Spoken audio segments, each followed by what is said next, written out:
Gracias por venir a los que no son alumnos, los alumnos también. Hoy nos acompañan para presentar el libro La Izquierda y Malvinas, Cristian Castillo, dirigente nacional del PTS, José Castillo, dirigente nacional de Izquierda Socialista, y está llegando en estos momentos Laura Velasco, de Libres del Sur, que es asesora de la Comisión de Legislatura porteña de Libres del Sur, ya que Humberto Tumini tuvo una reunión en el Chaco, tuvo que asistir a un encuentro nacional y no podía postergarlo, y ayer nos envió sus disculpas y bueno, nos comunicó que Laura Velasco iba a asistir, y nos dice acá el compañero que ya está llegando. Arrancamos por los horarios, dado que es muy probable que el debate sea intenso, arrancamos ya mismo. Y yo me pongo acá de coordinador para que Eduardo pueda intervenir y no tenga un doble error de controlar los tiempos también. Así que bueno, vamos a empezar por Eduardo Sartelli, que no lo presenté porque ya todos lo conocen, de Razón y Revolución. Y después seguimos, si les parece, en el orden que estamos sentados. Sigue José Castillo, después sigue Cristian, y esperemos que llegue Laura para escuchar también su intervención, y después damos lugar a las opiniones del público. Así que bueno, más o menos 15 minutos. ¿Listo? Bueno, gracias por estar acá. Una nueva discusión juntos, ya nos hemos encontrado muchas veces. El tema de Malvinas. Para pensar el tema Malvinas, lo primero que hay que hacer es superar algunos obstáculos que impiden toda discusión relativamente seria. El primer obstáculo es el emotivo. Yo estuve ahí.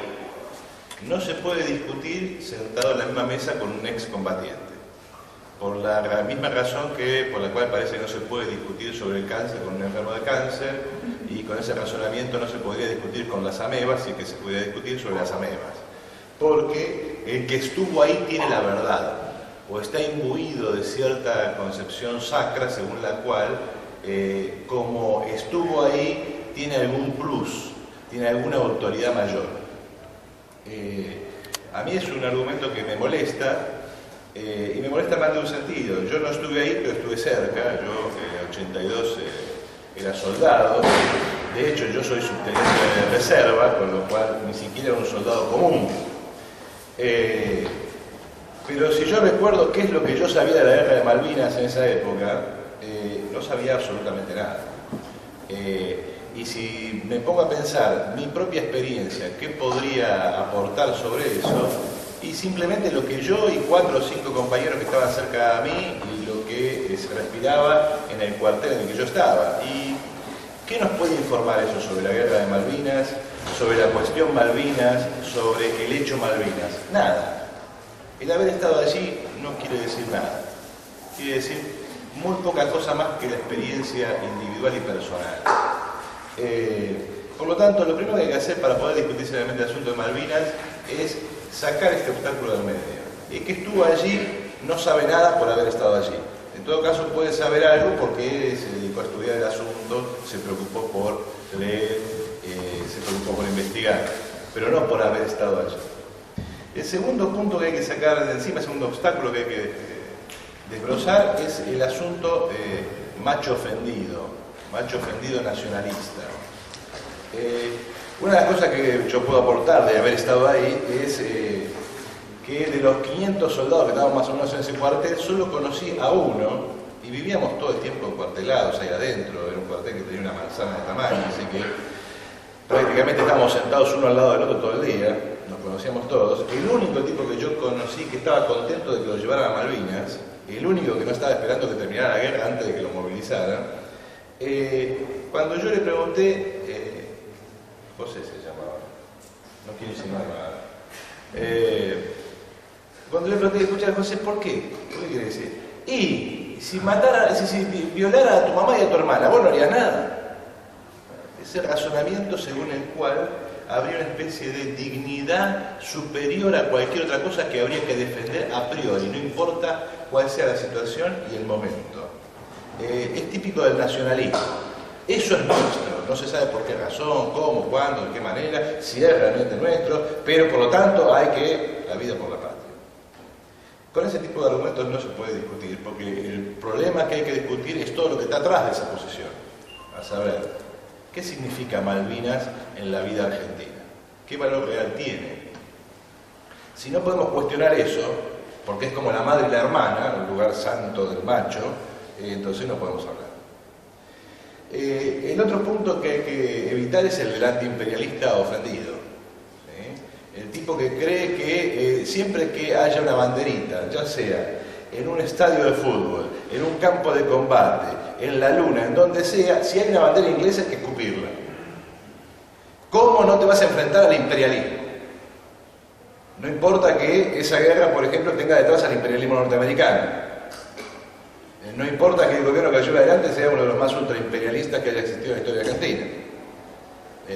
No importa nada. Resulta que ahí está Inglaterra y por lo tanto a la guerra hay que ir.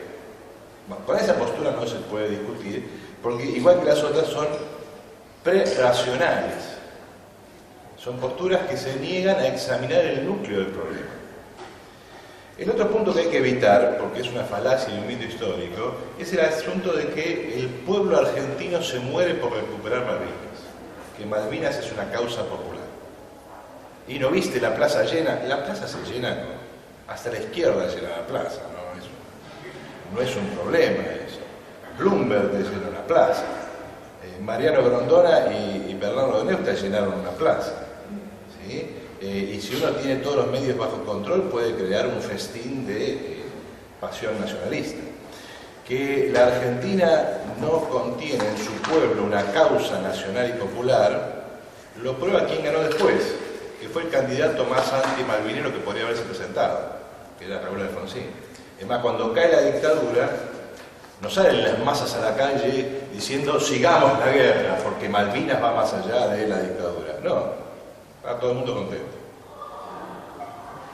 Si uno imagina esta escena en Palestina, ¿qué imaginan que hubiera sucedido si un gobierno hubiera entregado una guerra de liberación nacional? Que las masas palestinas se quedaran en su casa diciendo, bueno, por fin terminó esto, y que siga el Estado israelí haciendo lo que hace, o que las masas palestinas salieran a la calle a continuar la guerra. Bueno, ya lo hemos visto, así que no se falta responder. Entonces, Malvinas no es una causa popular, eso es mentira. Es una causa completamente inventada. Y si uno no cuestiona esta idea de que en el alma del pueblo argentino hay una banderita con un par de islas en el medio, no puede discutir. Si entramos en una discusión más seria y nos preguntamos por Malvinas como cuestión nacional, es decir, si dejamos toda la cuestión prerracional, entramos en una discusión más seria en el sentido de, bueno, la cuestión nacional es un problema. En la sociedad capitalista, las sociedades se han organizado como Estados-nación. Y la organización como Estado-nación ha sido saludada a derecha o a izquierda como el continente más adecuado para el desarrollo de la vida social en la sociedad capitalista. Eso contiene un elemento de verdad, a saber, los pueblos que han logrado organizar una vida nacional han tenido una historia diferente que aquellos que han vivido el arbitrio de la ausencia de la resolución de la cuestión nacional. Marx, Engels y compañía saludaban la resolución positiva de la cuestión nacional como el mejor continente para desarrollar las fuerzas productivas que iban a dar lugar a la creación de la base de una sociedad futura. De modo que la cuestión nacional es un problema real. Lo primero que hay que preguntarse es si Malvinas es parte o forma parte de la cuestión nacional argentina. En el supuesto caso de que la Argentina todavía tuviera pendiente la resolución de la cuestión nacional. Son dos cosas distintas. Vamos a responder en breve porque no tenemos mucho tiempo y además después va a llevar adelante la discusión en esta mesa. La Argentina ya resolvió su cuestión nacional, no tiene ningún problema nacional pendiente, pero aun cuando fuera ese el caso, Malvinas no forma parte de la cuestión nacional, aunque ésta existiera. Porque la cuestión nacional presupone la posibilidad de construir un Estado que organice relaciones sociales con algún grado de independencia y permita el desarrollo de la fuerza productiva. Cuando eso se ha alcanzado, se acabó la cuestión nacional. Cuestión nacional tenía Polonia, cuestión nacional tenían los Balcanes, cuestión nacional tenía Italia, cuestión nacional tiene Palestina. Habría que preguntarse si Bolivia, por el tema de la salida al mar, no tiene una cuestión nacional. Lo que está claro es que la Argentina ha constituido un Estado-nación que ya tiene 100 y pico de años y no ha necesitado de ninguna manera la propiedad de las Islas Malvinas. Es más, hasta el punto de partido alguien debiera preguntarse, ¿qué le agrega a la Argentina la propiedad de Malvinas? ¿En qué sentido la Argentina se va a transformar en un país completo nacionalmente porque se agregue Malvinas? Entonces, la cuestión que hay que discutir es si Malvinas forma parte de la cuestión nacional, aun cuando la cuestión nacional exista, si es que existe. Más allá de eso, es obvio que la cuestión nacional de Argentina ha sido resuelta como ya lo había afirmado Lenin hace mucho tiempo. Para poder pensar este problema hay que superar el derecho burgués y el traído y llevado tema de que todo el mundo sabe de que las Malvinas son argentinas. ¿Por qué hay que superar el derecho burgués? Por dos razones. Primero, porque hay que ver si en términos del derecho burgués esta afirmación es correcta, es decir, las Malvinas son argentinas. El derecho burgués incluye ese derecho tan complejo y tan contradictorio y espinoso como el de la autodeterminación de los pueblos. Suele ser utilizado a izquierda con mucha generosidad y a derecha también con mucha generosidad. El nazismo destruyó la República Checa con ese argumento. Pero el derecho burgués no puede ser el horizonte de un pensamiento serio sobre Malvinas. Por varias razones. Primero porque el derecho burgués pone el límite en la sociedad capitalista. Y los que nos ubicamos por fuera de esa sociedad no podemos pretender elaborar una política revolucionaria colocándonos dentro de ese marco jurídico, aceptando esa ficción jurídica. Por ejemplo, un simple ejemplo, las Malvinas son argentinas, pero yo tengo que hacer acá una revolución socialista. Si para esa revolución socialista necesito entregar Malvinas, ¿qué problema hay? ¿Cuál es el argumento de peso? ¿Cuál es el elemento que me debería llevar a sacrificar la revolución social en nombre de la propiedad de dos islas? Si para salvar la revolución socialista habría que entregar toda la Patagonia, ¿qué problema hay? Dicho de otra manera, ¿cuál es la contradicción básica? ¿La contradicción nacional burguesa o la contradicción de clase? Dicho de otra manera, ¿por qué luchamos? ¿Cuál es nuestro objetivo real? ¿La constitución del Estado-Nación burgués o la revolución social? Yo adelanto mi respuesta. Malvinas no tiene ningún valor, pero menos valor tendría si se confrontara con este problema del cual estamos hablando. El problema más grave no es que, desde un punto de vista revolucionario, no nos interesa a quién pertenece Malvinas. Porque si hubiera que entregarlas desde un punto de vista revolucionario, las entregaríamos. Y si tuviéramos que tomarlas desde un punto de vista revolucionario, no voy a decir la palabra adecuada, pero no me preocuparía por la propiedad de las islas ni por el derecho de la autodeterminación de los pueblos. Si hubiera que invadir Malvinas y echar a todos los isleños, invadiríamos Malvinas y echaríamos a todos los isleños. Porque el eje de discusión es ¿cuál es la contradicción central? ¿La contradicción nacional o la contradicción de clase? Esa es toda la discusión. Si no podemos desbloquear eso, no podemos pensar el asunto. Más allá del hecho de que las Malvinas no son argentinas, que las Malvinas son inglesas. En términos del derecho burgués, son inglesas. Hay un montón de argumentos históricos por los cuales podemos discutir. Pero para volver al tan llevado y traído derecho de autodeterminación, Si vamos a echar a gente que está allí mucho antes de que la Argentina fuera Estado-Nación, preparémonos para abandonar todo en nombre de los mapuches, los indios del Chaco, etcétera, etcétera, etcétera. ¿Por qué? Por una razón sencilla. El Estado-Nación argentino tiene menos edad que la ocupación por los isleños de Malvinas. Si eso no crea derecho en el Estado burgués, entonces no sé qué es lo que crea derecho. Vamos a hacer una pausa para que pueda entrar Laura.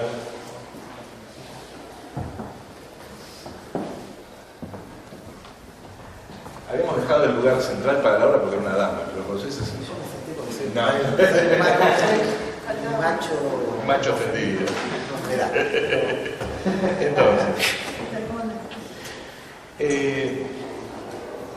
en términos jurídicos podemos discutir años. Yo recuerdo que una época que yo estaba muy entusiasmado con esa discusión, era la época en que yo estaba en secundario, porque había estallado, estaba la cuestión nacional ahí sobre la mesa, porque había estallado el conflicto con Chile, y tenía una profesora muy nacionalista que nos había explicado todos los argumentos habidos y por haber, un montón de tonterías que no tienen nombre, de Luti Possidetis Iuri, como poseísteis, poseeréis, principio de derecho internacional. Lo primero que un marxista sabe es que el derecho no existe y menos el derecho internacional.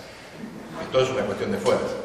Pero ya que vamos a armar algún argumento jurídico, más vale que armemos algún argumento jurídico razonable, porque la idea de que como poseísteis, poseeréis, presupone que la Argentina era el virreinato del Río de la Plata.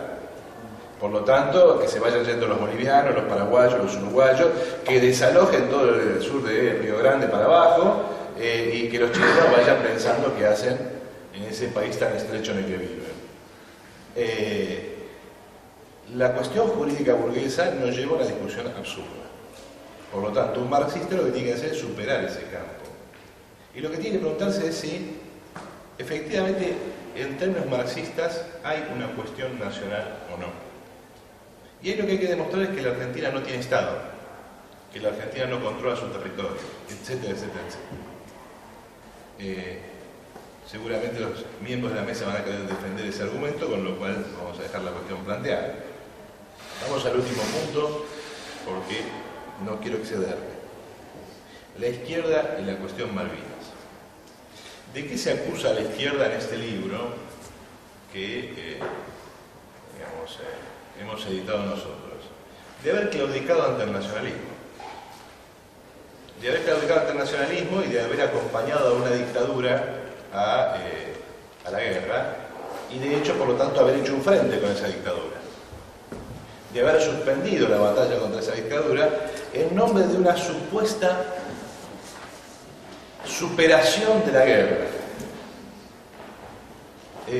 demostrando que no sabe historia, la izquierda, y no conoce el país en el que vive, además de que vive atada a ficciones y fantasmas que, en vez de reemplazar por análisis concreto de la situación concreta, los pone sobre la mesa cada vez que hay que resolver problemas.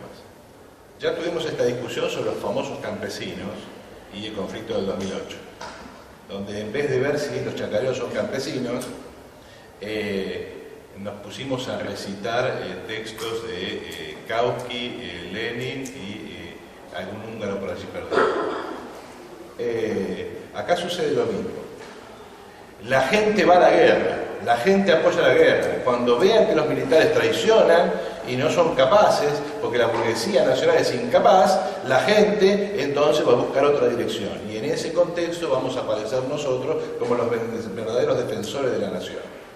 Y en ese contexto la guerra cambiará de nombre, cambiará de sentido y de política, y atravesaremos la guerra y desembocaremos en la revolución. Bueno. Si viviéramos en Palestina, yo discutiría esta idea. Si viviéramos en Polonia en el siglo XIX, yo discutiría esta idea. Pero verdaderamente la idea de que la Argentina de Galtieri se enfrentaba a una crisis de la cual iba a salir la revolución a través de Malvinas, es no conocer la historia argentina, es haberse comprado el mito de que Malvinas es una cuestión nacional, y es haber aceptado que Galtieri representó un papel progresivo en la constitución de la nación, porque eso quiere decir haber llevado el país a la guerra. no solo no fue así, sino que para cualquiera que no tuviera anteojeras ideológicas, no podía ser así. ¿Por qué van los palestinos a la guerra? ¿Por qué iban los polacos a la guerra? Dicho de otra manera, ¿por qué van las diferentes clases que componen esas sociedades a la guerra? Porque hay un interés que se juega allí. La burguesía palestina porque si no, no existe. La clase obrera porque no va a tener ningún control sobre la tasa de explotación. Y entonces esa unidad nacional representa intereses concretos. Voy a la guerra, no en nombre de una ideología antisemita, esto, lo otro, sino porque entre una burguesía más débil, a la cual le puedo exigir una tasa de explotación menor, o incluso a la cual puedo llegar a superar en el proceso y eliminarla como burguesía, y una burguesía poderosa que, gracias a las condiciones que ha creado, tiene una tasa de explotación sobre nosotros bestial, y entonces aparece como una contradicción inmediata la guerra contra el Estado sionista. No es un estado emocional, no es una cultura, no es un sentimiento. O sea, salvo que uno se crea los cantitos de la hinchada, del estilo ta ta ta ta ta ta ta, ta, el nombre que ustedes quieran, yo pondría Boca, es un sentimiento, no puedo parar. La masa de la población, los seres humanos racionales, o sea, la masa de la población, no se mueve por sentimientos. Eso ya lo demostró Marx cuando analizó cosas como las guerras de religión y cosas por el estilo. Se mueve la gente racional, o sea, las grandes masas, por intereses concretos. ¿Qué interés tiene la clase obrera argentina en Malvinas? Luego, ¿qué interés puede movilizarla a una guerra de ese tipo? Luego, ¿qué interés puede hacerla continuar una guerra de ese tipo? Salvo que uno crea que en la Argentina no hay burgueses, que en la Argentina todos los burgueses son ingleses y que la clase obrera identifica explotación con dominación nacional, salvo que uno crea eso, no hay ninguna razón para que la clase obrera quisiera seguir la guerra contra el imperialismo, haciéndose el macho ofendido y el antiimperialista indignado, en lugar de dar por tierra con la dictadura que venía destruyendo sus condiciones de existencia.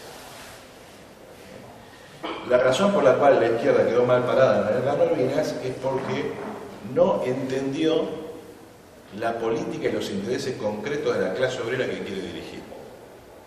Y ese es el núcleo de los problemas para nosotros. Cuando digo nosotros, aquellos que queremos revolucionar el mundo y montarlo sobre otros pies. ¿Cuál es el método con el cual estudiamos la realidad? ¿La lectura de Trotsky o el análisis concreto de la situación concreta? Ese es el problema que me parece que hay que plantear. Bueno, seguimos con José Castillo, Izquierda Socialista. Bueno, gracias por la invitación a los compañeros y gracias por la presencia sábado a la mañana, que me resulta un poco extraño durante esta hora. Normalmente cuando uno asiste a la presentación de un libro, de un producto que ha llevado un trabajo, lo primero que dice es, bueno, felicitamos a los que lo han producido, a los que lo han escrito, a los que han tomado el trabajo de editarlo. Yo siempre no te lo creo. Mantengo esa felicitación desde el punto de vista que siempre es importante, yo soy fanático de la lectura y de los libros, y siempre es importante que exista el documento, y evidentemente este material que contiene 4 textos. Un texto efectivamente contemporáneo a la época de la guerra, el texto de Gili, un texto polémico de Alacuts, que es un poco posterior, un texto de Alberto Monet de mediados de la década del 90, o sea, podemos decir que marca 3 momentos, pero los 3 refiriendo al periodo de la guerra. Evidentemente estos 3 materiales no estaban juntos en algún lugar, tienen un hilo conductor común que es justamente, como señalaba Eduardo, el cuestionamiento a la posición de la izquierda durante la guerra, pero tiene también, y esto no es menor, una introducción de Fabián Aral, que en cierta forma tiene una importancia para marcarlo. ¿Por qué? Porque efectivamente, si bien me parece importante que estos tres materiales aparezcan, por lo tanto estén a consideración de todos, también hay una intencionalidad política en el sacar este libro a 30 años de la guerra, y sobre eso me voy a referir. Yo cuando lo empecé a leer ahora esta semana, yo la verdad, los tres textos los había leído en distintos momentos, algunos me los acordaba, otros no. Le decía hoy a Eduardo, empecé teniendo, a medida que lo iba leyendo, una incomodidad que después fue mutando a un desagrado y terminó en una indignación. Entonces, rechazando totalmente rechazando el macho ofendido, porque no tiene nada que ver, sí quiero aceptar el desafío de los otros dos planteos, del estar ahí y del antiimperialista. Vamos a sacarla por poner o sacar la palabra ofendido, no importa. Sí, efectivamente, yo considero que el material en su conjunto, con la introducción de Fabián, arranco adjetivándolo, sí, creo que es, digamos así, pro-Kemper, o si queremos ponerle otro término, pro-imperialista. Y creo efectivamente que se puede hacer historia, hacer ciencia, hacer debate teórico desde una toma de posición. Realmente creo y que esa toma de posición incluye elementos del estar ahí. Entonces vamos un segundito al estar ahí. Creo que estamos más o menos, me he dado cuenta que somos de la misma edad. Yo no fui combatiente, soy clase 62. Pero fundamentalmente el estar ahí al cual me voy a referir es qué significaba para un chico de 20 años, 19, 20 años, vivir ese momento haciendo, si se quiere, los primeros palotes de militancia política en esos años de la dictadura, 80, 81, en esos comienzos de reorganización del movimiento estudiantil. ¿Y qué pasaba en la calle en esos meses de abril a junio del 82, donde yo creo que hay serias deficiencias en los análisis del texto? Pero bueno, tanto en la introducción de Fabián, no así en el texto de Gili, pero sí en el de Alan Guth, me obliga a meter rápidamente una afirmación, que no sé si es nacionalista o no es nacionalista, pero bueno, yo arranco del piso, digo, las Malvinas son argentinas, parece una cuestión que tiene que ver con la bandera, no tiene que ver con los elementos jurídicos, o sí, pero a lo mejor tampoco me interesa discutirlos. Desde el punto de vista político, desde el punto de vista de lo que significa el capitalismo, de cómo se ha desplegado el capitalismo, de lo que significó el imperialismo, de lo que significó en la historia del capitalismo del siglo XIX y del siglo XX el despliegue del imperio británico en el mundo y el lugar central que ocupó en el siglo XIX y en una parte del siglo XX. El imperio británico con sus colonias, con sus semicolonias y con sus enclaves territoriales. Digamos, ustedes han estudiado la historia, no necesito remitirme a lo que significaron la guerra del opio, los enclaves, para nombrar cosas que tienen que ver con aquel momento del siglo XIX, los enclaves en la China. Entonces, a mí me parece que la cuestión malvina se encarna dentro de eso, ¿no? Y en esto, quizás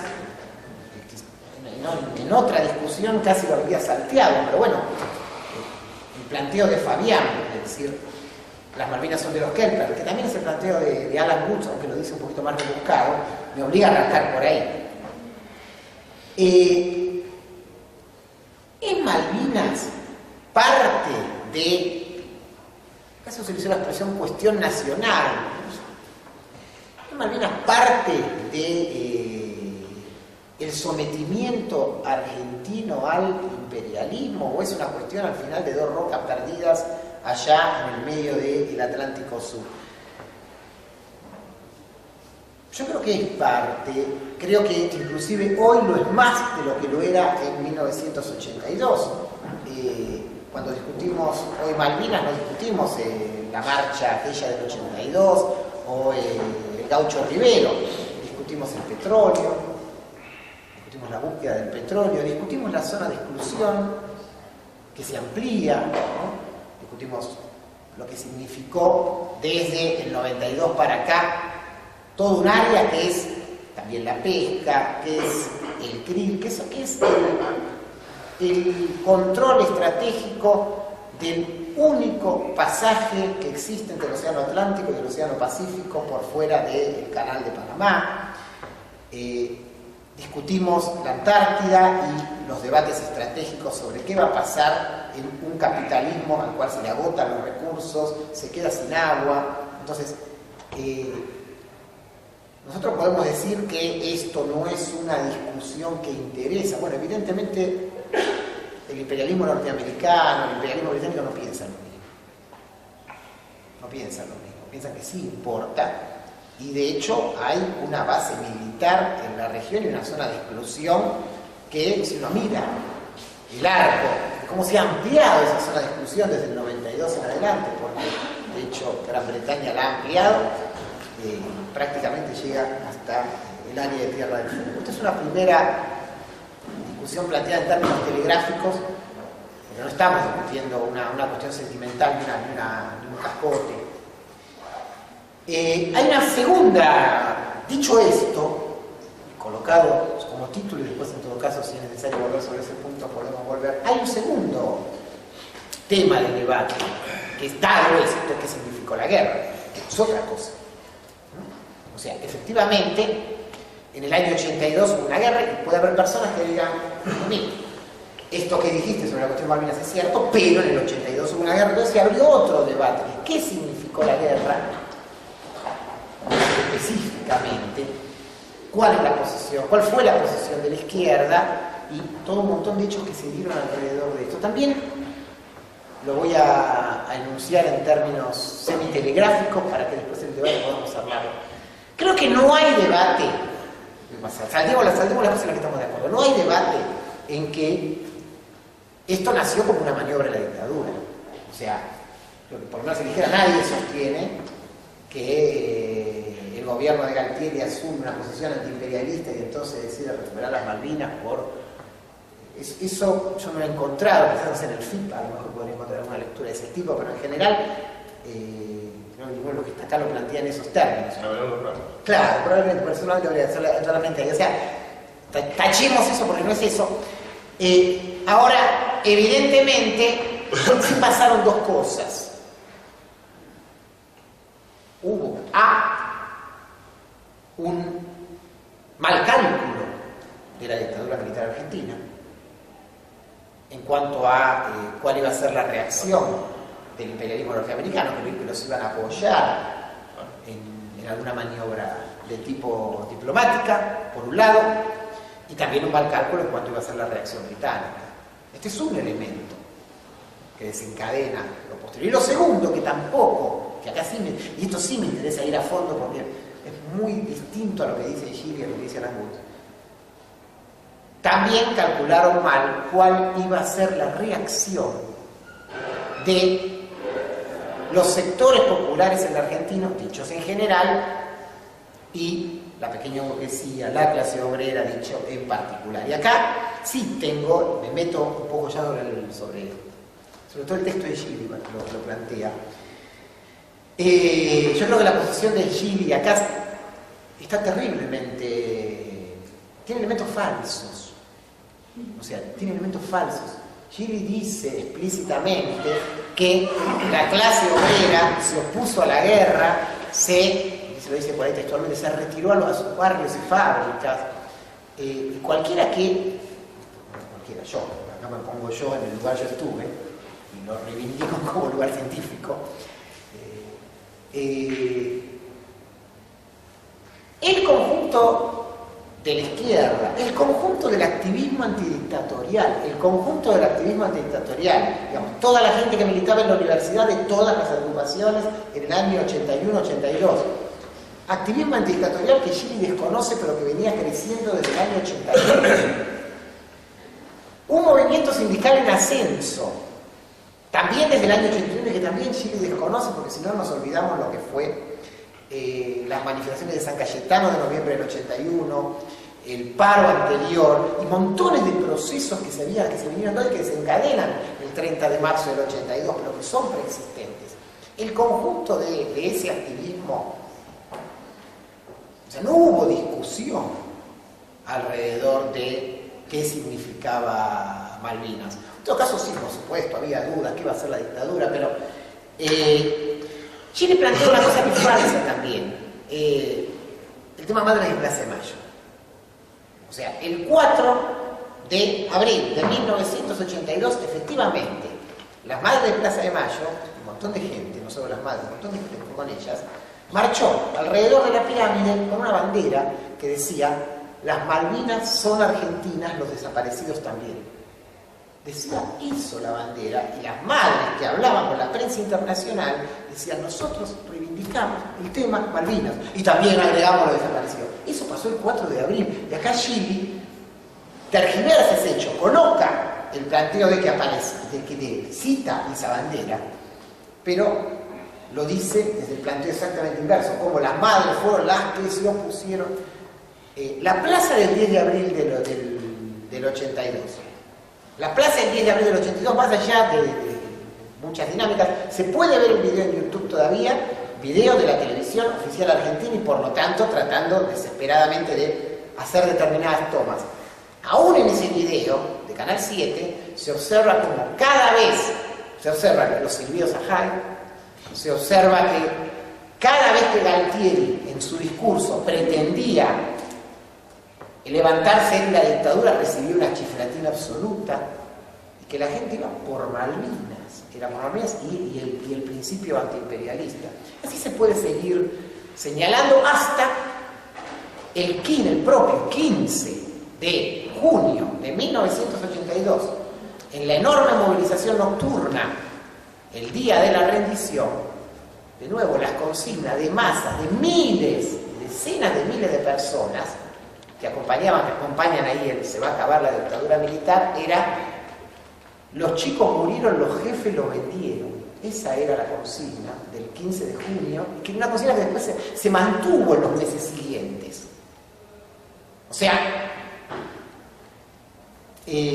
hubo un proceso después de desmalvinización en los años siguientes, en los cuales evidentemente la política del alfonsinismo jugó un rol muy importante, pero uno podría seguir enunciando hechos de este periodo. El 2 de abril del año 83, primer aniversario, la inmensa marcha, se ve un poquitito en la película de los chicos de la guerra, eso, la inmensa marcha del final de los chicos de la guerra, se emocionante, decenas de miles de personas levantando Malvinas y acompañando a los excombatientes, y todo era Malvinas y contradictadura, Malvinas y contradictadura. Ahí no hubo ningún tipo de debate.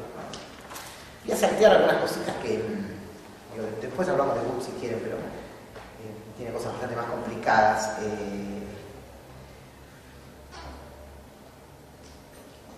¿Por qué este libro? No va a alcanzar el tiempo que quiero llegar a este punto, porque este es un debate historiográfico, sí, pero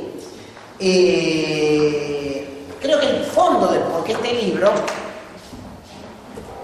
está en leer el prólogo de Fabián, que trae la discusión a fondo. Lo enunciaba Eduardo. Evidentemente, acá hay una discusión muy profunda. Eduardo dice, y lo dice Fabián también en el libro, ¿no? Argentina no tiene una cuestión nacional. Y nosotros diferimos radicalmente con esto. O sea, una cuestión nacional no significa solamente que un país es una colonia. Un país puede ser una semicolonia, un país puede ser un país dependiente sin ser una semicolonia. Son distintas categorías de la existencia de un problema imperialista. Según entiendo, esto ya una vez lo debatimos en otra mesa, donde yo dije, con el respecto a otro libro de Razón y Revolución, yo decía, me parece que están diciendo esto, no estaba tan explícito, ahora sí está explícito. Yo creo que los compañeros plantean que entre la Argentina y Estados Unidos solo habría diferencias cuantitativas. Alan Wood lo dice explícitamente, ¿no? Que tuvieron 200 años para resolver la cuestión nacional. O sea, bueno, si la burguesía argentina fue incapaz, digo, a ver, la burguesía argentina fue incapaz. Ahora, Gran Bretaña tiene algo que ver en todo esto. Y los Estados Unidos en la posteriori también. Digo, el carácter de sometimiento al imperialismo de la Argentina lo podemos ver desde millones de lugares. Lo podemos ver cuantitativamente en análisis de la balanza de pagos. En su época lo veíamos con el intercambio desigual, allá hace unas décadas. Después lo vimos con las inmensas masas de capital en términos de repatriación de utilidades. Después lo vimos con el fenómeno de la deuda externa. Pero además, ¿qué significa la articulación argentina con el Fondo Monetario Internacional, el sometimiento a sus políticas, al Banco Mundial, los acuerdos del TIAR, los acuerdos de la OEA, las cooperaciones militares? Ahora vamos a discutir inclusive hasta áreas, bases militares en el Chaco. Más cerca en el tiempo, la ley antiterrorista votada en la Argentina hace muy poquito, y creo que ahí estamos todos de acuerdo, bajo una presión directa de un organismo imperialista menor, el GAFI, no estamos de acuerdo. No estamos de acuerdo, no. Cristina es buena y lo obligan a hacer mal.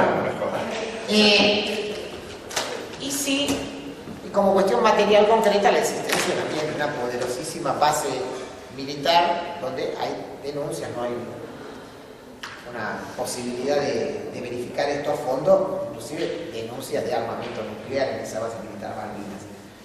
Y podríamos seguir en esta discusión. Ahora, yo termino con algo un poquito más de fondo, porque me parece que detrás de esto hay otra discusión, más todavía, hay una más, que yo conozco a Alberto, sé que ya desde la última oración, conozco a Alberto y sé que lo plantea, pero me parece que también está en los compañeros de Razón y Revolución, que es,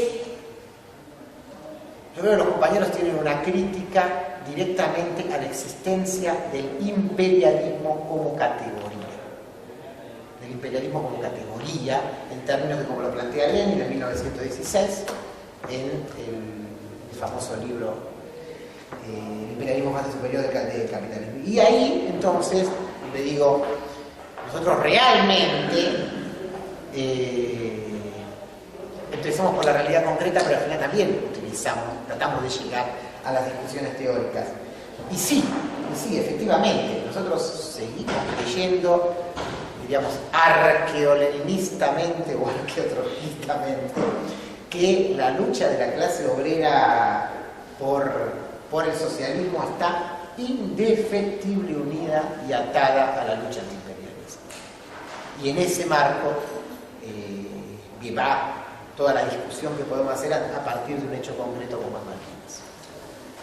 Bueno, gracias José. Le dejamos la palabra a Cristian Castillo del PTS. Bueno, buenos días a todas y a todos. Yo creo que si estuviese alguien del Foreign Office acá presente, sin duda lo contrata Eduardo.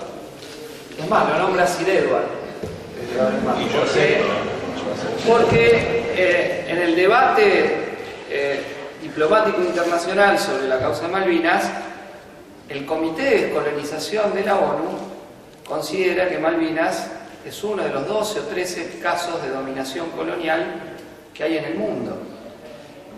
Es decir, que sostener que las Malvinas, no de los Kelpers, porque los Kelpers ahora son británicos, son de Cameron, es un argumento que quiere Cameron sostenido fuertemente. O sea, que mejor que alguien supuestamente el agredido, reconocido por un organismo que, insisto, no es socialista, no es soviético, no es de la clase obrera, sino que está controlado por un puñado de grandes potencias, donde han tenido que reconocer que efectivamente, por razones históricas,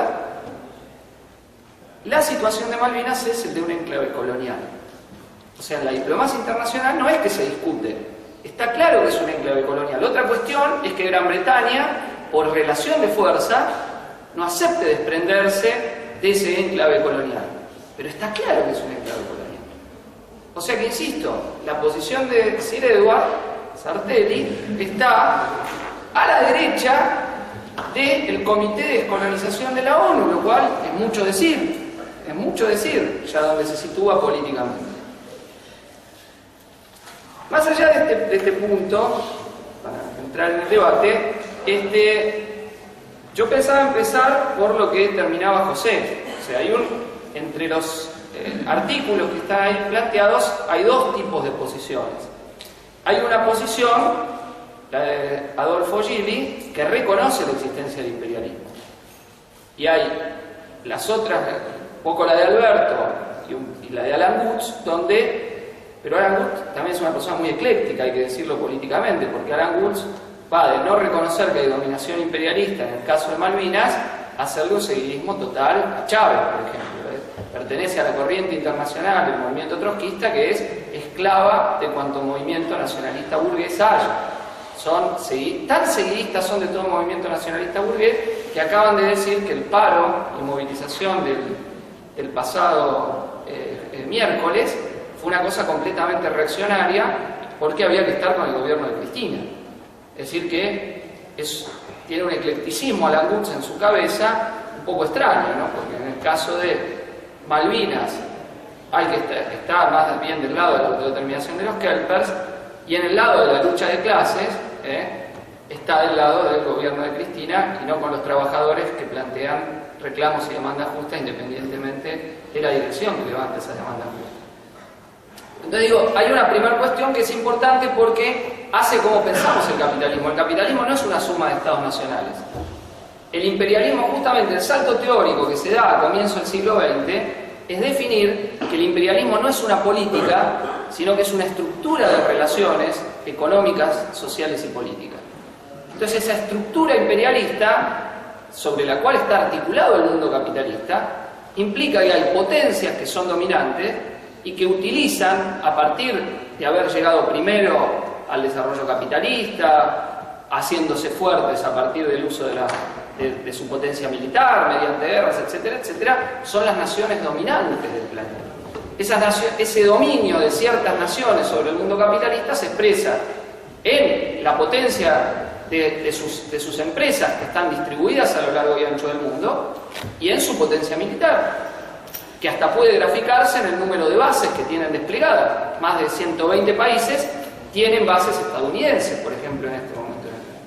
Son los países cuyos bancos lucraron durante años con la deuda de otros países, son los que cobran deuda externa, los acreedores en el mundo, aun cuando ellos tienen enormes deudas. Aun cuando tienen endeudamientos enormes, el FMI no va a Obama y le dice, a ver, vos que sos el mayor deudor del mundo, ¿qué plan aplicás? No.